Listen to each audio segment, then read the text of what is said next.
Senhoras e senhores, bom dia. Sejam bem-vindos a mais um Café com Franklin. Só esperar alguns minutos para que todos entrem. Aqueles que já estão por aí, por gentileza, avisem como nós estamos de conexão, se vídeo e áudio estão ok.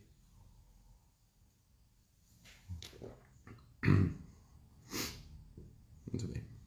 Bom dia, Andressa. Bom dia, Eliane. Bom dia, Felipe Neder, grande. E aí, Felipeira, olha lá. Gabriel, e aí, meu caro? Gabriel, tô muito feliz. Meus parabéns. O Gabriel vai ser pai.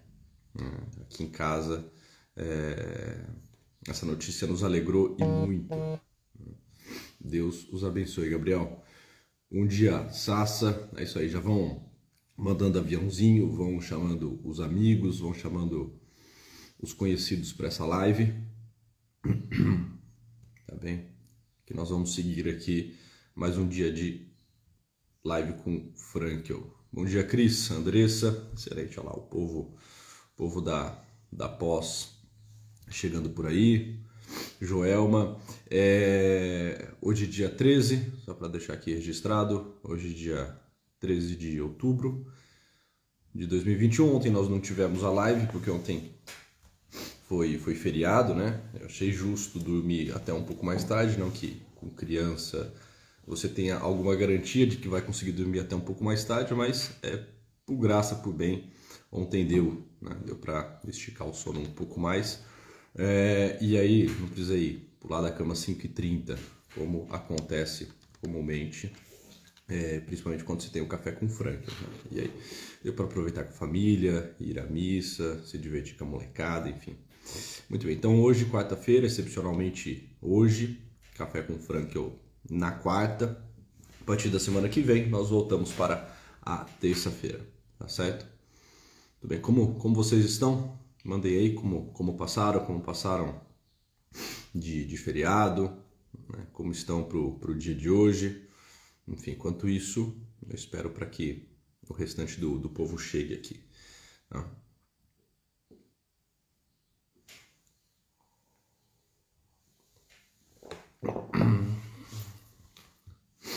Excelente.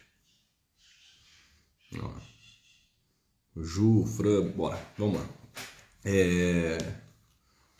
Eu tô enrolando um pouco porque eu vou começar com a leitura de um texto e eu queria que todos estivessem, né? Todos aqueles que se programaram para participar dessa live estejam, para que não percam o início dessa leitura, que é a leitura que vai, de alguma forma, nortear o nosso encontro de hoje, o nosso Café com Franklin. Tá? Bom dia, olá, Terezinha, o povo da pós todo por aí, excelente.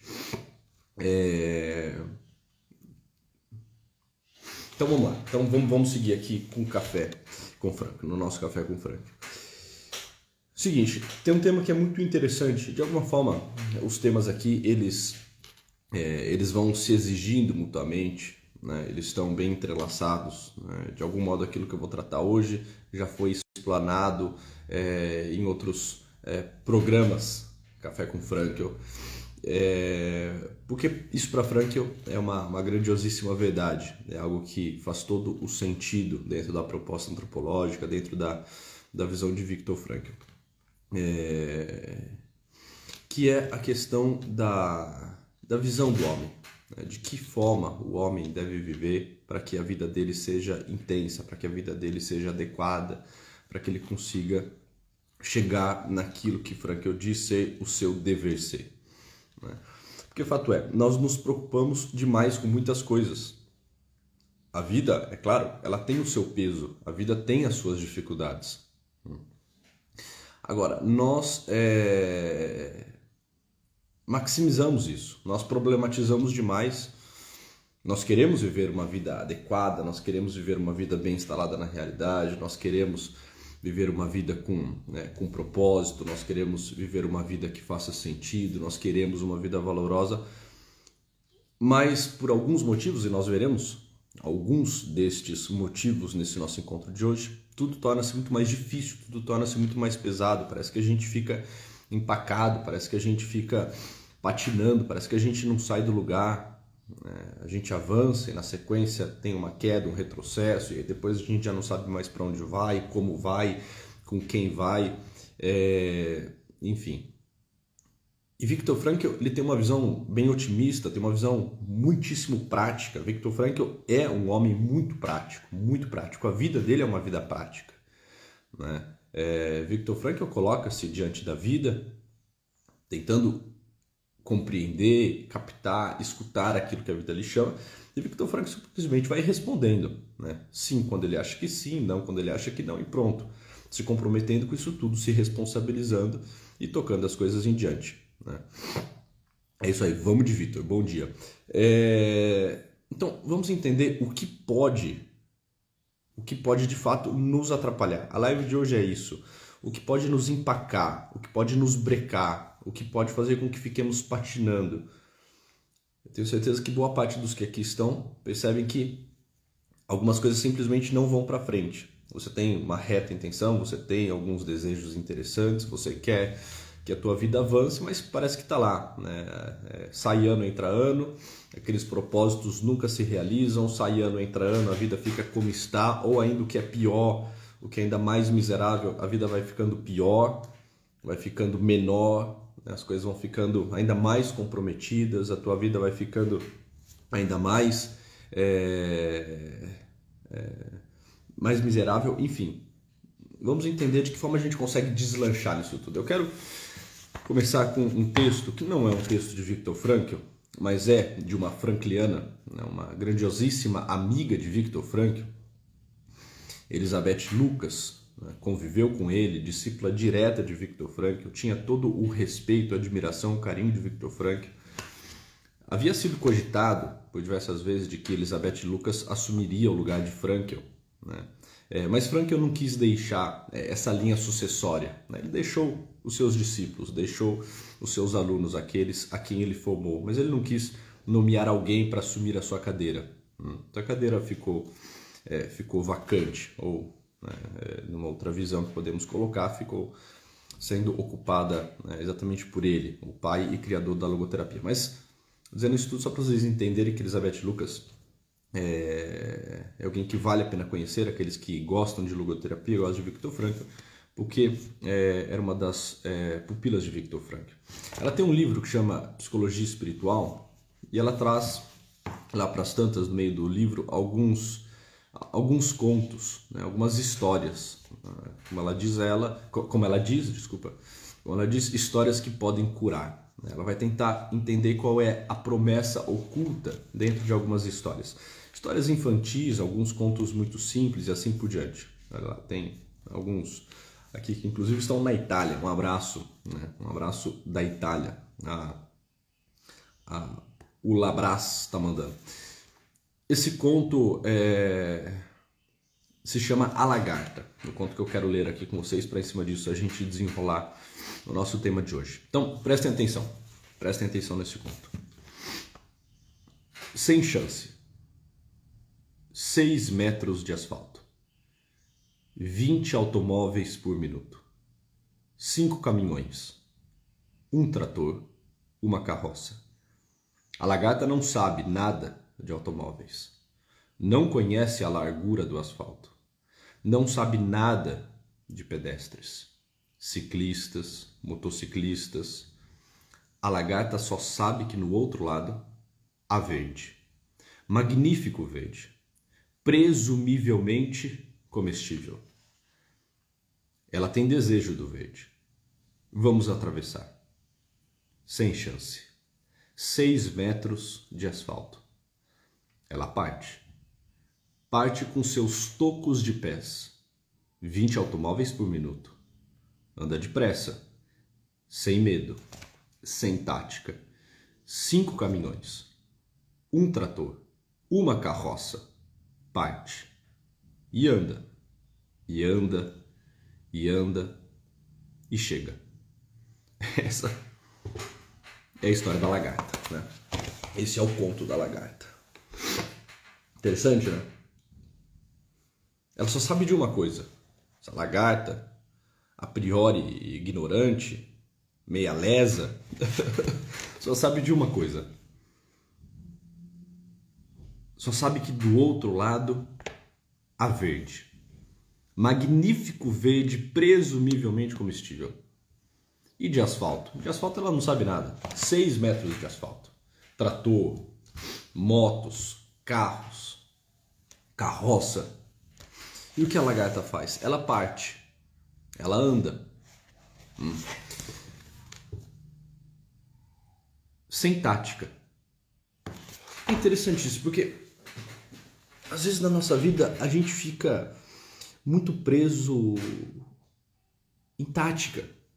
Nós ficamos terrivelmente presos nisso, né? Nós queremos explicações, nós queremos os pormenores, nós queremos saber os detalhes, nós queremos compreender todos os meios, nós queremos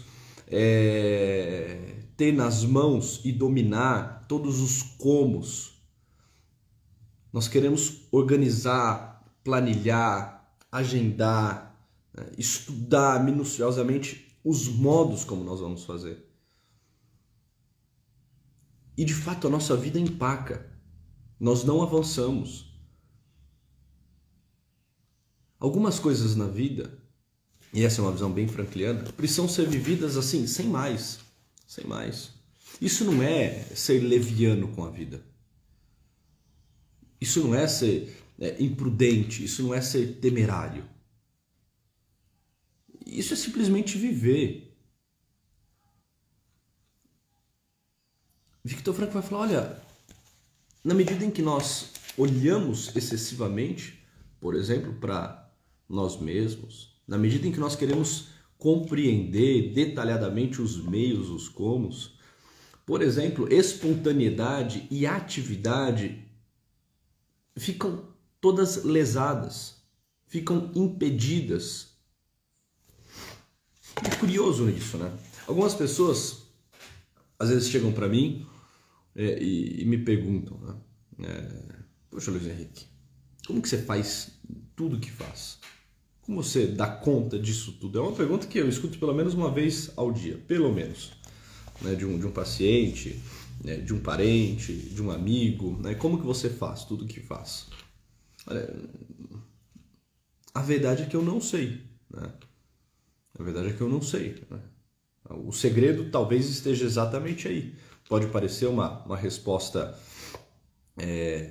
simplória, pode parecer, né, uma resposta evasiva, mas aqui esconde um segredo. Olha, eu não sei muito bem. Se eu parar para olhar, se eu parar para estipular tudo, se eu parar para calcular, fazer muitas contas de tudo, talvez eu não faça. O fato de eu não saber é o que me permite, talvez, agir, é o que me permite, muito possivelmente, fazer. Eu sei, olha, a vida vai acontecendo. Eu sei que lá na frente há um verde, presumivelmente comestível. Ou seja, eu sei onde eu quero chegar. Agora, os meios, né, os modos, olha, eles vão mudando. A vida tem os seus obstáculos. As dificuldades vão surgindo. Os dissabores da vida, os intempéries, né? Muitas vezes a gente precisa recalcular tudo, né, naquela situação específica, porque nós não estávamos contando com aquilo, com aquele evento, naquele dia. Se a gente tenta estipular tudo, se a gente tenta decifrar tudo, e entendam, isso não é um atentado à virtude da ordem, né? Não é um atentado à virtude da ordem. Até porque aquelas pessoas que têm a virtude da ordem também têm a virtude da coragem, também têm a virtude da prudência, também sabem aonde querem chegar, né? Estão contemplando esse verde. Isso não é um atentado contra a virtude da ordem, né?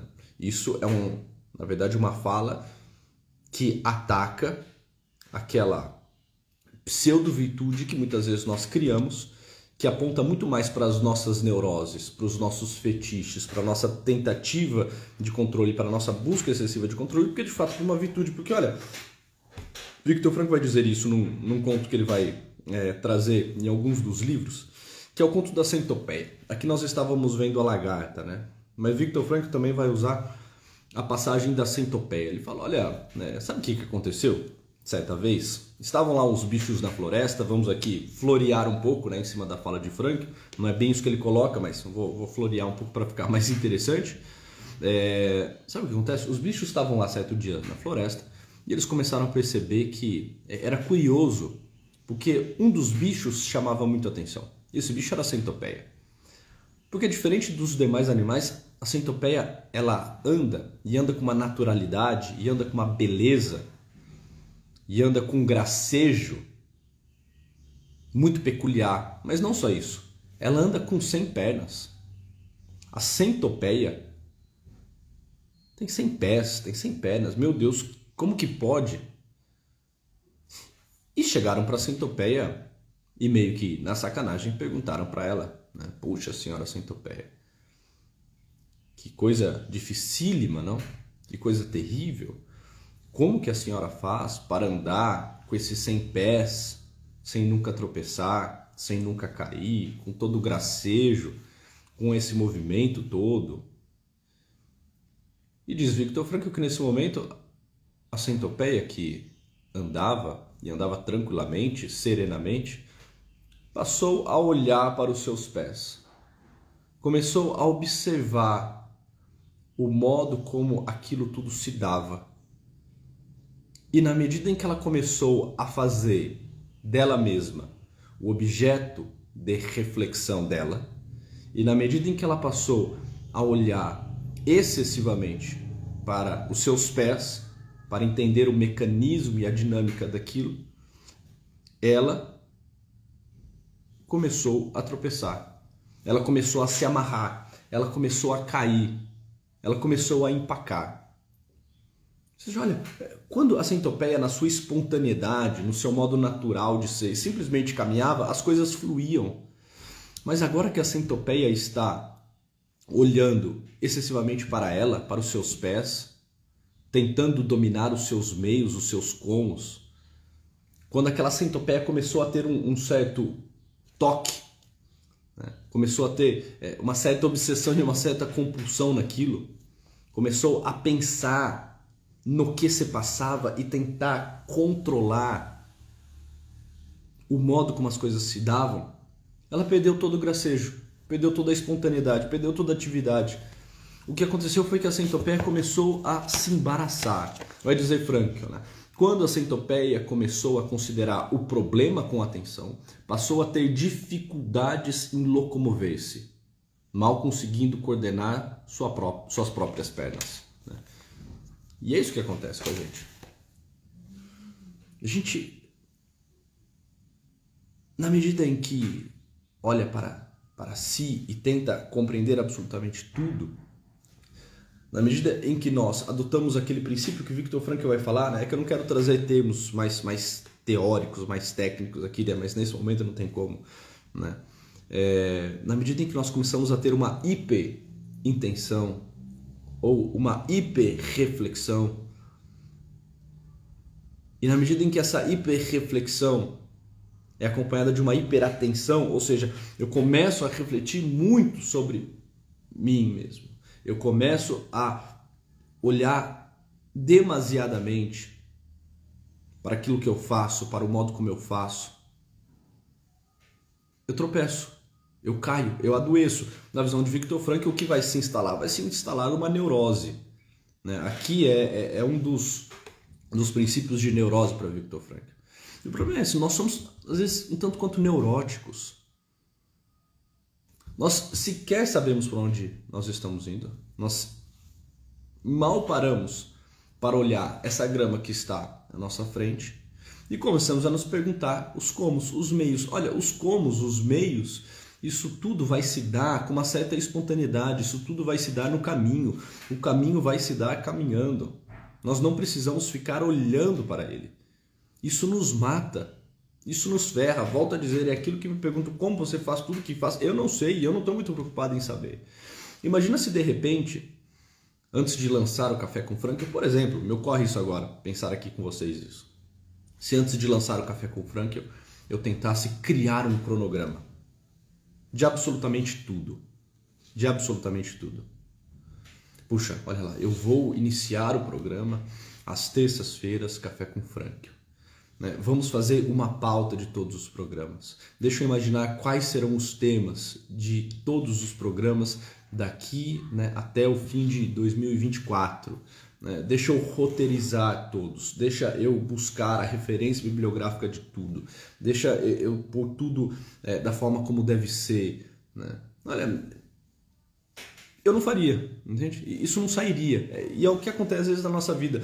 A gente quer, de largada, pensar em tantos detalhes, em tantos comos, que isso mina as nossas energias. A gente não começa. É como se dissesse, nossa, se é assim, se a coisa é trabalhosa dessa forma, né, se eu vou precisar ter tantas falas, tantos insights, tantos temas, poxa, se é assim, eu nem inicio, eu nem começo. Agora, imagine se simplesmente você só começa. Vamos fazer o seguinte, olha, vamos começar. Não é começar, volto a dizer, de forma leviana. Né? Assim, é começar, eu imagino que eu consigo. Né? Na medida em que os programas vão acontecendo, na medida em que as pessoas também vão demandando questões, eu já consigo discorrer sobre uma coisa e outra, e as coisas vão se dando numa certa espontaneidade, mas se de largada você tenta já montar tudo, estipular tudo, organizar tudo, né? A coisa simplesmente trava. Precisamos tomar muito cuidado com isso. Não precisa ser tudo na ponta do lápis. Nós não precisamos de outra coisa nesse momento que vivemos que não uma bússola. Tem um texto muito interessante, né? Eu gosto muito desse autor, o Stephen Covey. Tem um livro dele, Os 7 Hábitos das Pessoas Altamente Eficazes, que comumente eu cito a vocês.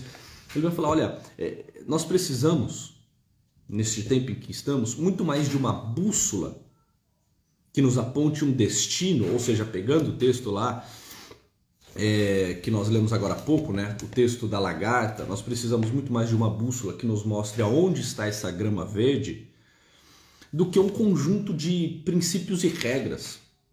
Nós precisamos muito mais de uma bússola que nos aponte para onde nós devemos ir do que um conjunto de princípios e regras.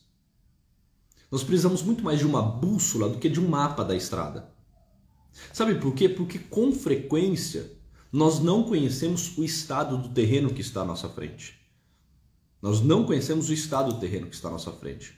O que precisamos, por exemplo, para atravessá-lo, para superá-lo, porque o terreno vai mudando. Se eu foco no terreno, uma chuva me tira do caminho. Se eu foco no terreno e quero estudar detalhadamente o terreno, um vendaval me tira do caminho. Se eu sei do terreno, mas não sei do destino, qualquer intempérie, qualquer dificuldade que surge, qualquer coisa que muda aquela situação, aquela circunstância, aquele meio, me coloca num estado abobalhado, num estado perdido. É claro, eu preciso saber como superar isso tudo, claro, mas o que vai me fazer de fato superar isso tudo não é o conhecimento profundo daquela realidade, mas é a clareza que eu tenho de onde eu quero chegar. É aquilo que Nietzsche vai dizer, e Frankl se utiliza muito dessa frase de Nietzsche, né? Quem tem um porquê suporta qualquer como. Ou seja, a gente não precisa conhecer muitos comos, a gente precisa saber os porquês. A lagarta não sabia de asfalto, não sabia de trator, motocicleta, né, automóvel. A lagarta não sabia de nada. A lagarta sabia que lá adiante tinha uma grama verde. E ela parte, e ela anda, e ela chega. Isso não é uma visão, inclusive, romântica da vida. Não é uma visão romântica da vida, mas é o modo como a vida acontece. Porque o que nós precisamos? Nós precisamos prosseguir. Como vai dizer Paulo, grande São Paulo, o que nós precisamos é prosseguir. E prosseguir como? Decididamente. Tem horas na vida que o que nós precisamos fazer é simplesmente andar. Continue andando, continue caminhando. Me lembro agora aqui de uma coisa que pode parecer muito, muito tosca, mas é muito curiosa, né? No filme lá, acho que é Procurando Nemo, né? Assim, continue a nadar, né? Aquilo, né? Olha, continue a nadar. Você pode estar um tanto quanto perdido, sem saber, né, em que lugar você está passando e de que modo você vai superar aqueles obstáculos que nesse momento a vida coloca. É o seguinte, olha, continue a nadar, você sabe o que você quer. Por exemplo, nesse filminho, inclusive, um filme muito simpático, né? Esse desenho, já um pouco antigo, aquele peixinho, acho que é o próprio Nemo, né? O que ele está procurando? Ele está procurando o pai. Acho que é isso, né? Ele está procurando o pai dele. Agora, ele não conhece nada do mar. Absolutamente nada do mar. Ele conhecia, né, uma pequena fração do mar que era o lugar lá que ele vivia, né? Caramba, eu não estou acreditando que a gente começou falando, né, de questões um pouco mais elevadas e caímos aqui no filme do Nemo. Mas tá perfeito, né? Começamos com a lagarta, fomos para a centopeia, agora estamos no Nemo, né? É a live da bicharada. Vai ser o nome dessa live, tá definido. A live da bicharada. O que ele está procurando? Me ajudem aí se eu estiver falando alguma coisa equivocada sobre o filme do Nemo. Eu vi há muitos anos atrás.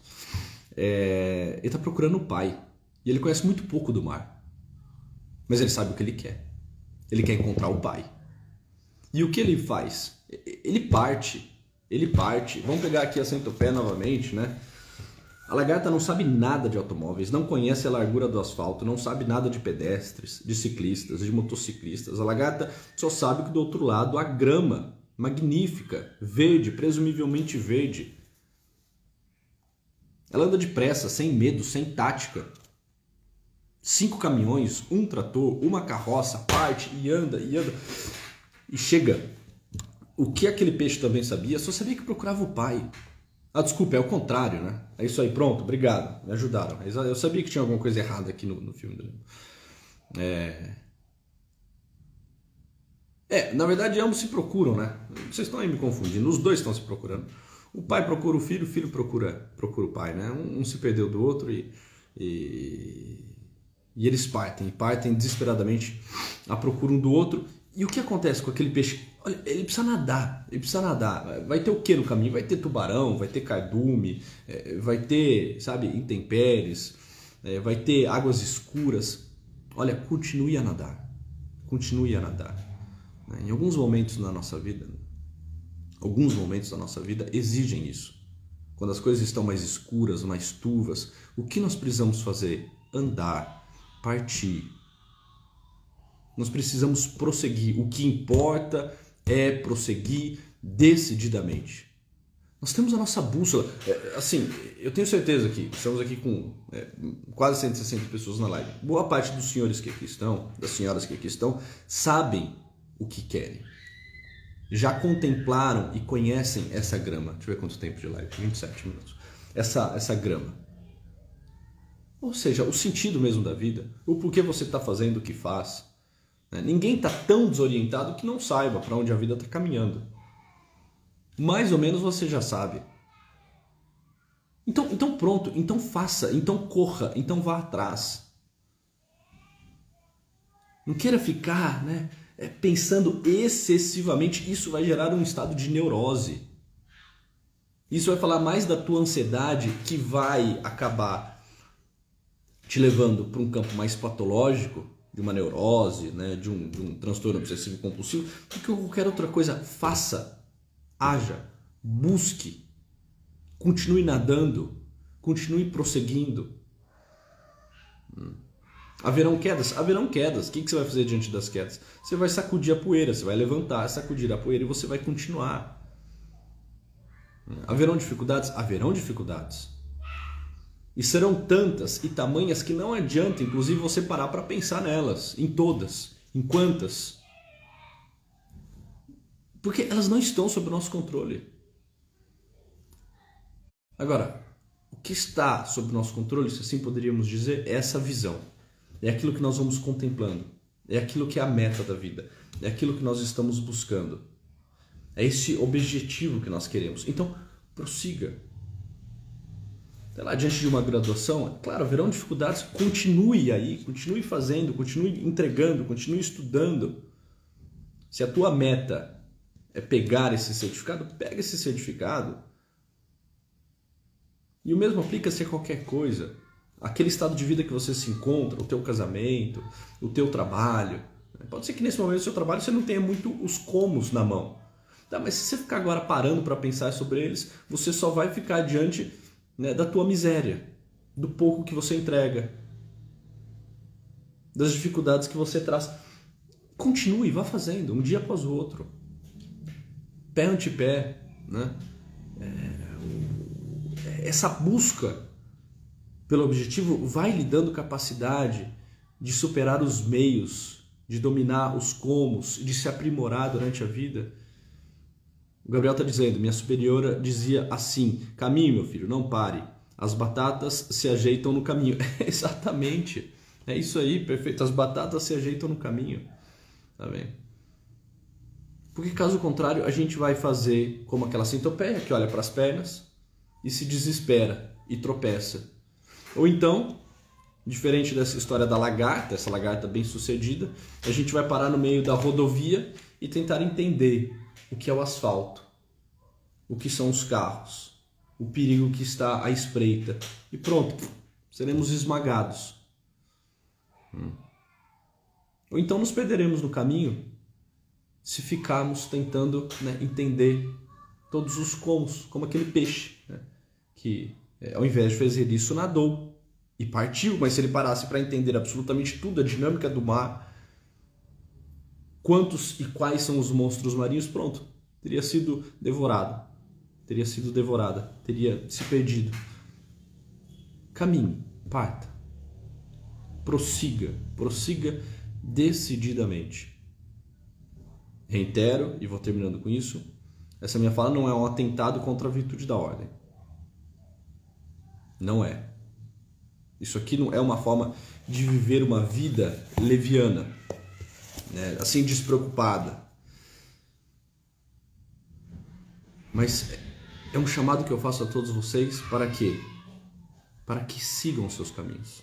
Para que não se deixem se desviar pelas dificuldades. Para que não fiquem desesperados, tentando decifrar a todo momento, a todo minuto, a todo segundo, a todo dia os comos, mas os porquês. Por que eu estou seguindo A? Porque eu estou atrás dessa grama. Porque eu sei o que eu busco. Porque eu sei onde eu quero chegar. Mas nesse momento as coisas estão um pouco agitadas. Continue, prossiga. Senhoras e senhores, eu acho que deu para deixar aí algumas provocações para que vocês pensem um pouco sobre a vida, sobre o dia de vocês. Quando parei com isso, melhorei, né? A Ana está dizendo. Vocês não têm ideia o número de pessoas que chegam na clínica com a vida toda atrofiada, com a vida toda ferrada, toda comprometida. Por quê? Porque tem esse desespero, esse preciosismo, essa atitude neurótica, essa busca excessiva de controle por dominar tudo. A elas, ao meio, aos outros. É como se dissesse o seguinte, olha, eu não dou um passo enquanto tudo não estiver sob o meu controle. Então você nunca vai dar um passo. Não tem como as coisas estarem sob o seu controle. Ah, mas enquanto o meu marido, mas se o meu filho, mas é quando a sociedade, o mundo, no dia em que eu conseguir ter a minha casa, no dia em que eu concluir o meu estudo, naquele momento em que o meu marido colocar-se à disposição, quando a minha sogra, entende? Você vai criando uma situação que faz com que a vida torne-se insuportável. Como se dissesse, olha, quando tudo estiver sob o meu controle, eu então irei dar o próximo passo. Você vai ficar parado, você será engolido, você será atropelado, você será morto. Não tem como as coisas estarem sob o seu controle. Não no sentido em que nós estamos falando aqui. Não tem como. Não tem como. Então as pessoas chegam doentes, chegam, reitero, né, com a vida estragada, estagnada. É necessário que nós saibamos partir, que nós saibamos prosseguir e que nós não paremos. Né? Vou começar meu dia melhor, né? A Paiva está dizendo, ótimo, excelente. É isso aí, o Renan está lembrando também aquela máxima do general romano, né? Navegar é preciso. Exatamente, aí tem um texto belíssimo de Fernando Pessoa sobre essa máxima, né? Que remonta ao século II a.C., né? Navegar é preciso, viver não é preciso. Né? É exatamente. Ou seja, é interessante isso, né? Porque esse preciso tem dois sentidos. Por exemplo, lá na pós-graduação eu falei do sentido não enquanto precisão, mas enquanto necessidade. mas nós podemos pensar, né, enquanto precisão. Ou seja, a vida ela não é precisa. A vida ela não é precisa. Agora, a navegação sim, porque na navegação eu sei aonde eu quero chegar. E os meios? As ondas virão, as tempestades virão, só que é o seguinte, eu sei onde eu quero chegar. Eu tenho a precisão do destino. É isso que eu preciso ter. Eu preciso ter a precisão do destino, não a precisão de todos os meios. Os meios são cambiantes, os meios se alteram, eles melhoram e pioram. Há momentos na vida em que parece que tudo está ao nosso favor, e há momentos na vida em que parece que tudo, absolutamente tudo, conta contrariamente àquilo que nós queremos, àquilo que nós buscamos. Olha, se eu fico apegado nisso, eu me desespero, a vida torna-se louca, os dias mudam. Vêm as doenças, vêm as mortes, vêm as mudanças econômicas, né? Vem uma pandemia, os meios, eles mudam.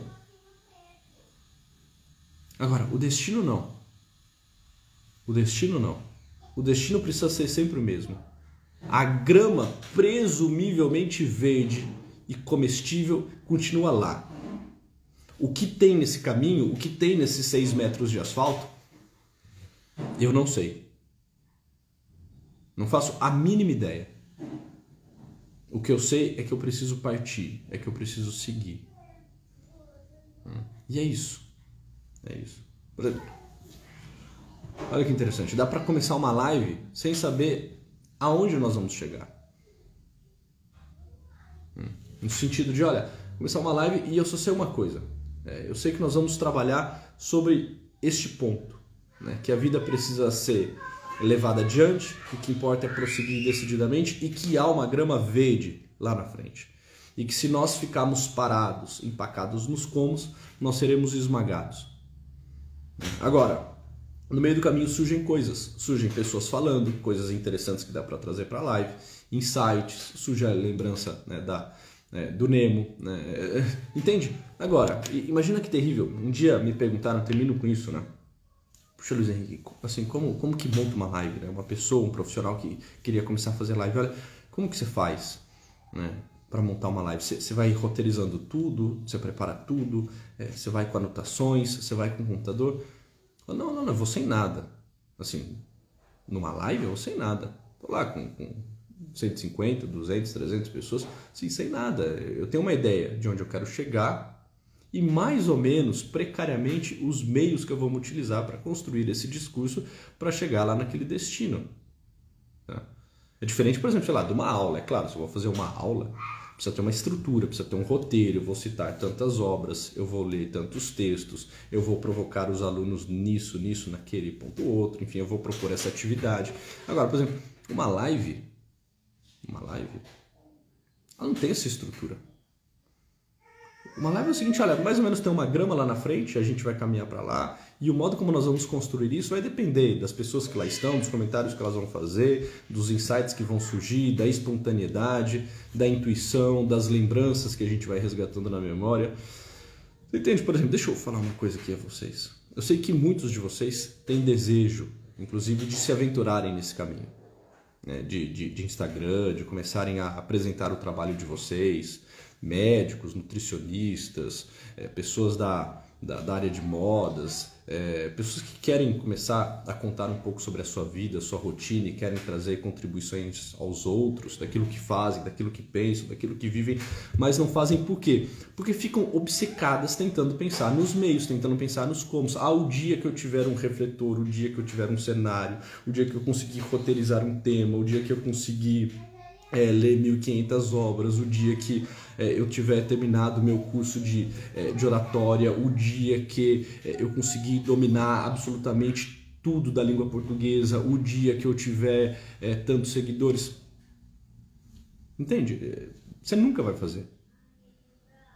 Você nunca vai fazer. Você vai ficar parado, você vai ficar empacado, neurótico, desesperado. Agora, se você se joga, se você se lança, se você se permite viver isso tudo com seus intempéries, aprendendo, né, dia após dia, respondendo à vida, na medida em que a vida também vai lhe chamando, lhe convocando, tendo claro onde você quer chegar, mas não tendo claro os meios com que você vai fazer isso. Porque os meios vão se alternando, como eu disse, os meios são cambiantes. Pronto, a coisa vai acontecendo, a vida vai se dando. É o terrível perfeccionismo, exatamente o que a Ana está dizendo, esse perfeccionismo. E aquela outra máxima, né? Que a Ana me faz lembrar aqui, o feito é melhor que o perfeito. O feito é melhor que o perfeito, ou seja, olha, em alguns momentos assuma isso, faça. Porque esse perfeccionismo fala só das tuas neuroses. Esse perfeccionismo te leva só para um estado patológico. Entregue, faça. Corra atrás dessa grama. Senhoras e senhores, estamos aí com 40 minutos de live. A proposta do Café com Frank não é essa. É algo menos, né? No máximo aí 30 minutos, já passamos 10. Uma alegria estar com vocês. Se puderem, ajudem, printem essa tela, marquem lá nos teus stories. Me marquem também, chamem as pessoas para curtir essa página, para que mais pessoas possam ter acesso a conteúdos, a materiais como este, tá bem? Essa live cai muito bem para os sanguíneos, né? Os sanguíneos têm essa facilidade de não pensar tanto nos meios, pensar nos comos, né? Por isso que às vezes, num primeiro momento, eles saem na frente de largada, eles saem na frente de todos. Aí depois eles precisam vir entendendo que, né, existem algumas coisas que precisam ser levemente ajustadas, calibradas, porque senão aquilo que é o porquê torna-se uma mera fantasia, né? Torna-se um otimismo tolo. Enfim, mas não é o tema de hoje, é só um primeiro empurrão, é uma motivação para o dia de vocês. Prossigam, sigam, adiante, avante, que há uma grama verde lá adiante e nós precisamos buscá-la, nós precisamos prosseguir e seguir decididamente. Senhoras e senhores, tenham todos um bom dia, chega por hoje e até.